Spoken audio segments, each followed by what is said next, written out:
থাকতে ভয় লাগলেও একরকম বাধ্য হয়েই রয়ে গেলাম এমন অদ্ভুতুরে জায়গায়। কোথায় ছিলাম আর কোথায় এলাম, ভাগ্যের একই পরিহাস। নমস্কার দর্শক বন্ধুরা, আমি দেবযানী আমার নতুন আরও একটি ব্লগে আপনাদের আবারও স্বাগত জানাই। ভোরবেলায় ওঠা অভ্যেস, তাই সকাল সকাল সমস্ত কাজ সেরে যখন রান্নাঘরে এলাম তখন দেখি যে জ্যান্ত মাছ পুকুর থেকে যেগুলো ধরা হয়েছে সেই সব মাছই আজকে আমাদের বাড়িতে এসছে। আসলে পুকুরটা লিজে দেওয়া, তো যারা ধরে এই মাছগুলো তারাই কিছুটা মাছ আমাদের খেতে দিয়েছে।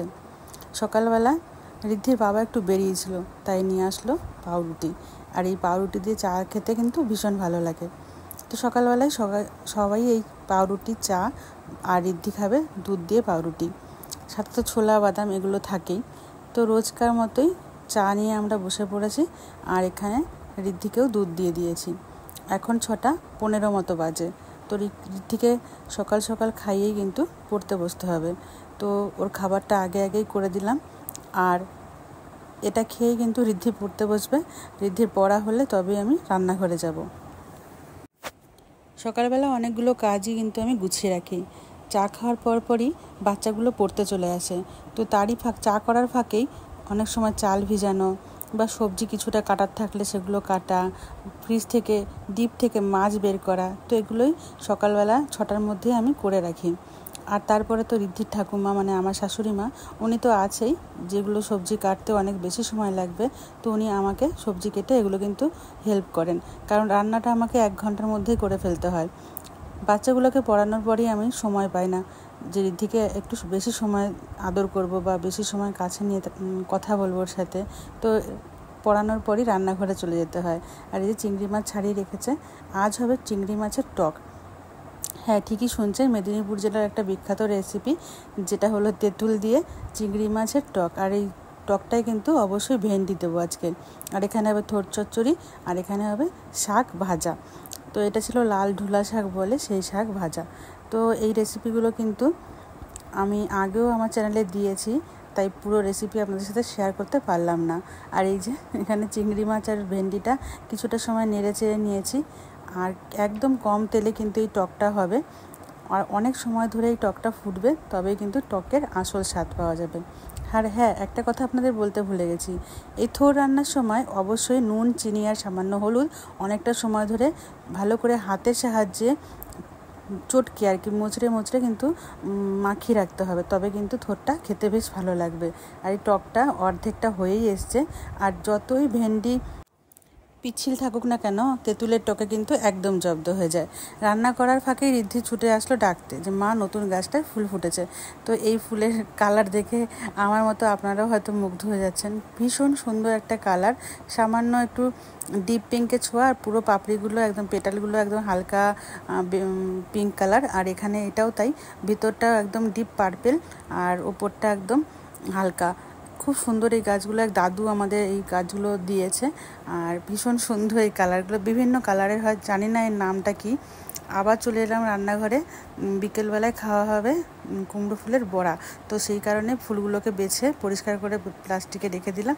আর এখানে খেসারির ডাল আর আতপ চাল ভিজিয়ে রেখেছি। তো চাল আর ডালটা দিয়েই কিন্তু এই বড়াটা হবে, ভীষণ সুস্বাদু হয় খেতে। শুধু ডাল দিয়েও বড়া করলে হয়, তবে চাল দিয়ে করলে একটু মচমচে হয়, আর দীর্ঘ সময় কিন্তু মুচমুচে ভাবটা থাকে। তো এখন সব রান্না হয়ে গেছে, প্রায় এখন 9:30 মতো বাজে।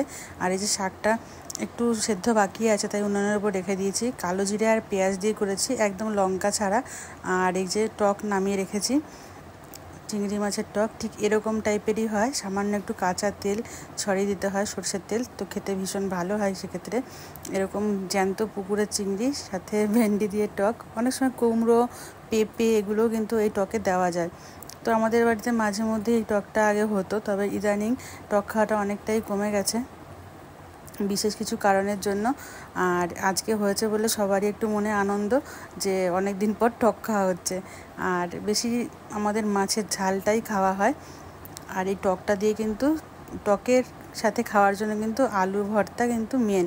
আর এই যে থোড় চচ্চড়িটা বা থোড় ভাজা যেটাই বলুন না কেন, এই যে নামিয়ে নিয়েছি, খুব সুন্দর খেতে লাগে। আমি অনেকটা থোড় আজ খেয়েছি।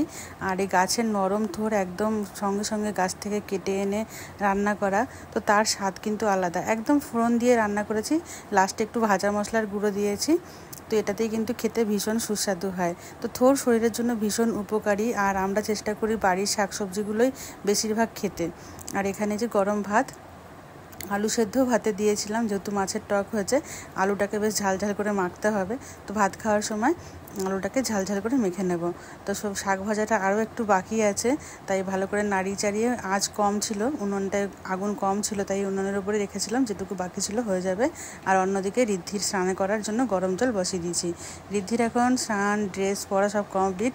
আর ঋদ্ধির নিজের থালাটা নিজেই গোছাচ্ছিল, সাথে ডিমটা নিজে ছাড়ালো। এরকম ছোটোখাটো কাজগুলো বাচ্চাদের দিয়ে আমি করানোর চেষ্টা করি, মানে ওকে দিয়ে করার চেষ্টা করি। আর একটু স্যালাডও দিলাম, গাজর খেতে ভীষণ ভালোবাসে ঋদ্ধি, তাই একটু গাজরও কেটেছি, শসাও দিয়েছি। আর বাচ্চাকে এরকম টুকটাক কাজ আপনারাও করাবেন, যাদের বাড়িতে এরকম বেশ ছোট বাচ্চা আছে, তো ওরাও বেশ কাজে আগ্রহী হবে, আর ওদের বেশ ভালোও লাগবে সময় কাটাতে। মায়ের সাথে অনেকটা সময় ওরা কাটাতে পারবে।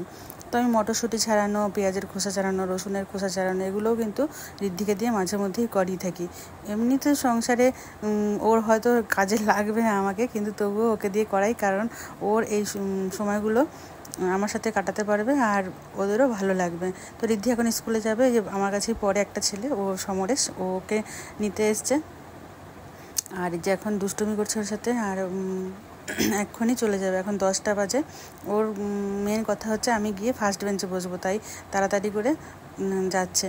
আর ঋদ্ধির সমস্ত ড্রেসগুলো কাঁচা হয়েছে আজকে, তাই শুকনো হয়নি। আমাদের এখানে কয়েকদিন ধরে বেশ বৃষ্টি হচ্ছে, তাই ওকে এই নীল জামাটা পরিয়ে দিলাম, ভিতরে একটা গেঞ্জি পরিয়ে দিলাম, সাদা গেঞ্জি। তো বাড়ির কাছে স্কুল, চলে যাবে ওরা, রাস্তা পার হয়ে চলে যাবে।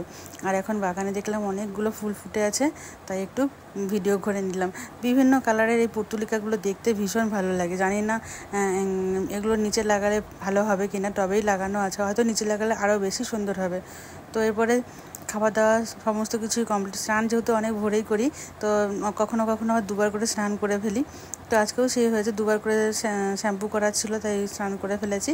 আর এখন প্রায় 11:30 মতো বাজে, তো নিজের কাজ নিয়ে বসে পড়লাম। তো এগুলো প্যাকেজিং ছিল, সেগুলোই প্যাকেজিং করে রেডি করলাম। কিছু আর্জেন্ট মাল ছিল, সেগুলো ডেলিভারি হবে। আর এই স্টেনসিল ডিজাইনগুলো কিন্তু বিভিন্ন রকমের হয়, আর যে যেরকম অর্ডার দেয় ফটো অনুযায়ী সেরকম কিন্তু বানিয়েও দেওয়া হয়। তো এই স্টেনসিল ডিজাইনগুলো আজকে করা হয়েছে। এগুলো বর্ডার সাইজ আছে, আর বিভিন্ন সাইজেরগুলো এখনও রেডি হয়নি। তো কিছু কিছু রেডি আছে, যেগুলো সবসময় রেডি করা থাকে, আর কিছু কিছু যেগুলো অর্ডার দেওয়া থাকে সেগুলো অর্ডার অনুযায়ী বানানোও হয়। তো এগুলোই করছিলাম বিভিন্ন কালারের। তো কলকাগুলো ভীষণ ভালোও লাগছিলো দেখতে। আর এখন প্রায় 4টে বাজে, ঋদ্ধি চলে এসেছে স্কুল থেকে, ওকে কিছুটা ফল কেটে দিলাম। তো এখানে ছিল পেয়ারা আর আপেল। তো এটা খাওয়ার পরে ওকে আবারও কিছু ভারী কিছু খাওয়াতে হবে, কারণ ও স্কুল থেকে আসার পরে ওকে ভাত খাওয়ানোর চেষ্টা করি। তো আজকে একটু দেরি হয়ে গেছে। আর এই যে এখন পড়তে বসে গেছে সবাই, এখন প্রায় 6টা, 6:30 মতো বাজে। তো বাচ্চাগুলো স্কুল থেকে আসার পরই পড়তে চলে আসে, ভীষণ কষ্ট হয় ওদের জন্য, ভীষণ মায়াও লাগে, কিন্তু কিছু করার নেই, যেহেতু ওরা অনেক ছোট আর এখন পড়াশোনারই সময়, তাই পড়তে বসে গেছে। আর এই যে এখন আমি একটু ভিডিও নিয়ে নিচ্ছিলাম, সন্ধেবেলাটা কীরকম ভয়াবহ হয় আমাদের এখানটা, মানে চারিদিকটা একদম অন্ধকার, শুধু আমাদের বাড়িটা আলো জ্বলে, আর পাশাপাশি বাড়িগুলোতে আলোই দেখা যায় না। আর দিনের বেলাটা যতটাই পরিষ্কার, রাতের বেলাটা ততটাই বিদঘুটে আর অন্ধকার লাগে, ভীষণ ভয়ও লাগে মাঝে মধ্যে। তাই আমি বেশিরভাগ রাতের বেলা কিন্তু বেরাই না। এখন প্রায় 6:45 মতো বাজে, সন্ধ্যা হয়ে গেছে। ঠাকুর ঘরে ঋদ্ধি ঠাকুমা সন্ধ্যা দিচ্ছে। আর এই যে এখানে দেখছেন গাছের পাকা আনারস, সেটা ঝুলিয়ে রাখা হয়েছে। তো এটাই ছিল আমার আজকে একটা ছোট্ট ব্লগ ভিডিওটা ভালো লাগলেও অবশ্যই লাইক, কমেন্ট আর শেয়ার করতে ভুলবেন না। সবাইকে অনেক অনেক ধন্যবাদ এভাবেই পাশে থাকার জন্য।